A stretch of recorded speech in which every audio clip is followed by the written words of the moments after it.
થી ઝઘડિયાની પદયાત્રા કરી હતી અને એના માટે અમે કલેક્ટર શ્રી અને એસપી શ્રી ભરૂચને લેખિતમાં પરવાનગી પણ માંગી હતી, પ્રાંત અધિકારી ઝઘડિયાની પરવાનગી માંગી હતી, છતાં ત્યાં કોઈ પણ વ્યક્તિને અડચણરૂપ નથી બન્યા, કોઈ પણ વ્યક્તિ અરજદાર નથી કે કોઈને તકલીફ નથી આપી, છતાં પીઆઈ અને પીએસઆઈ જાતે અરજદાર બનીને એક ફરિયાદ અમારા પર, મારા સહિત 13 આગેવાનો અને 70 લોકો પર રાજપાડી પોલીસ સ્ટેશને કરી છે.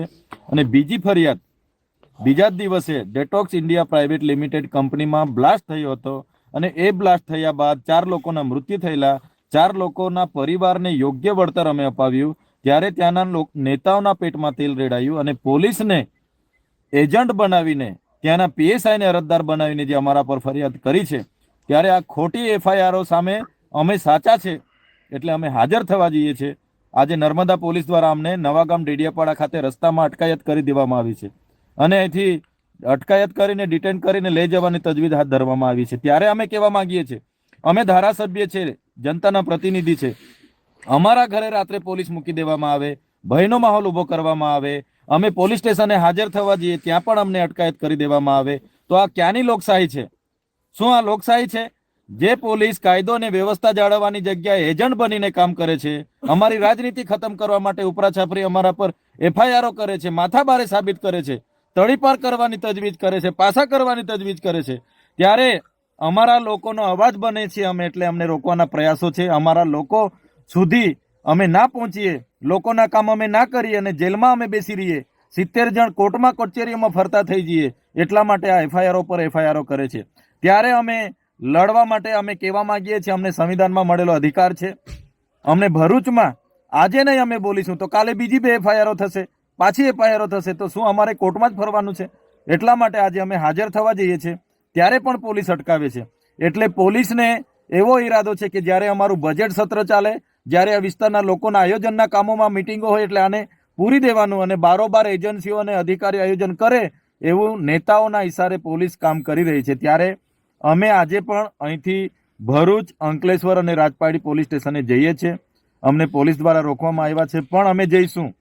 કામદારોનો અવાજ છે, બંધારણમાં અમને મળેલા અધિકારોનો અવાજ છે, આ આદિવાસીઓનો અવાજ છે. અમે અમારો અવાજ ક્યારે દબાશે નહીં. અમને તમારે જેલમાં રાખવા હોય તો રાખો, તમને સંતોષ ના થાય તો અમને ફાંસીએ ચડાવી દો, અમને કંઈ પડેલ નથી, પણ અમે લોકો માટે લડતા રહીશું.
વસાવાને નવાગામ ખાતે અટકાયત કરવામાં આવી હતી.